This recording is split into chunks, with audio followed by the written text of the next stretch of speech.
हमें बहुत ज़्यादा जैसे कि वापस ओए ओए ओए बहुत गर्म है, बहुत गर्म।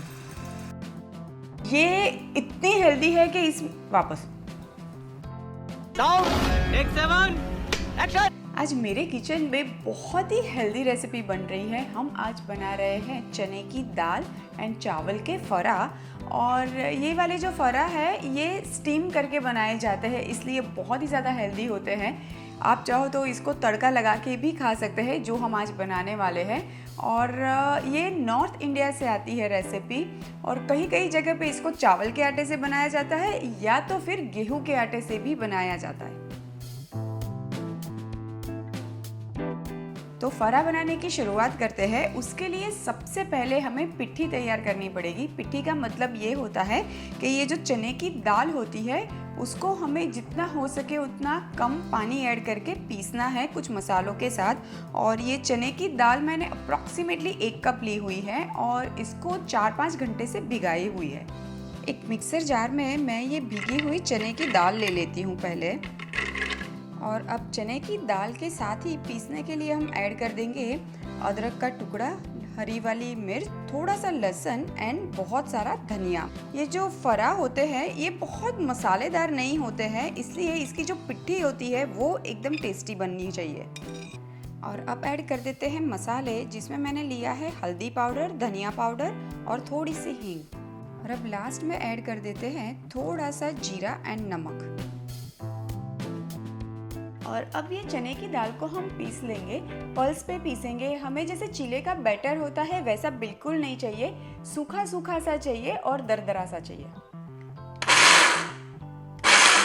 ये देखिए इस तरह से बहुत ही कम पानी डाल के चने की दाल हम पीस लेंगे। ये एकदम स्मूथ भी नहीं है और बहुत ज़्यादा दरदरी भी नहीं है, एग्जैक्टली हमें वैसे ही पीसनी है। चलिए चने की दाल की पिट्ठी तो रेडी हो चुकी है। अब बारी आती है चावल के आटे को पकाने की। तो यहाँ पे मैंने 1 कप चावल का आटा लिया हुआ है और इसको पकाने के लिए एग्जैक्टली मैं 1 कप पानी का इस्तेमाल करूँगी।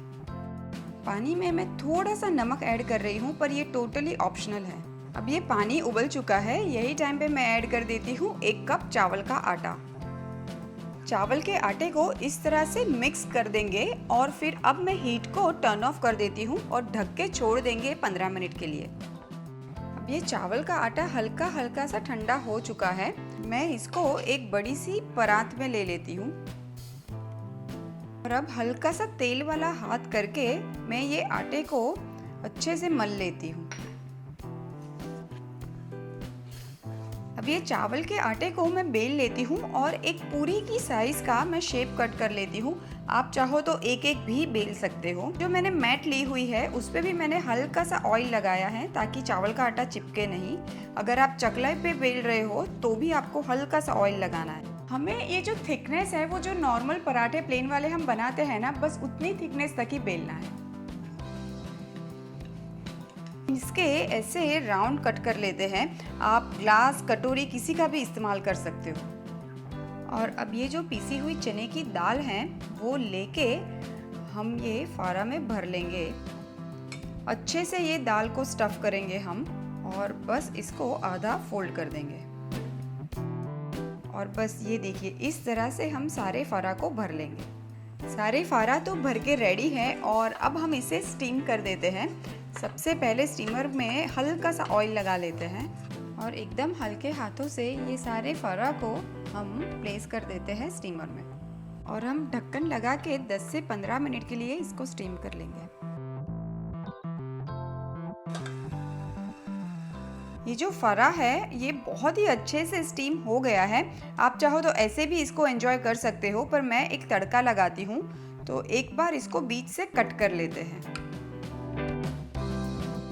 तड़के के लिए एक पैन में थोड़ा सा ऑयल ले लेते हैं और तड़के में जाएगा राई, जीरा और हींग। और अब ये कट किए हुए जो फरा है वो हम ऐड कर देते हैं। और ये जो फरा है इसको हम दोनों तरफ पलटा के थोड़ा सा क्रिस्पी होने तक कुक कर लेंगे।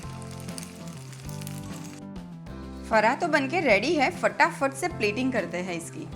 ऊपर से थोड़ा सा धनिया ऐड कर देती हूँ और ये जो फारा है ये गर्मा गर्म ही मज़ेदार लगता है।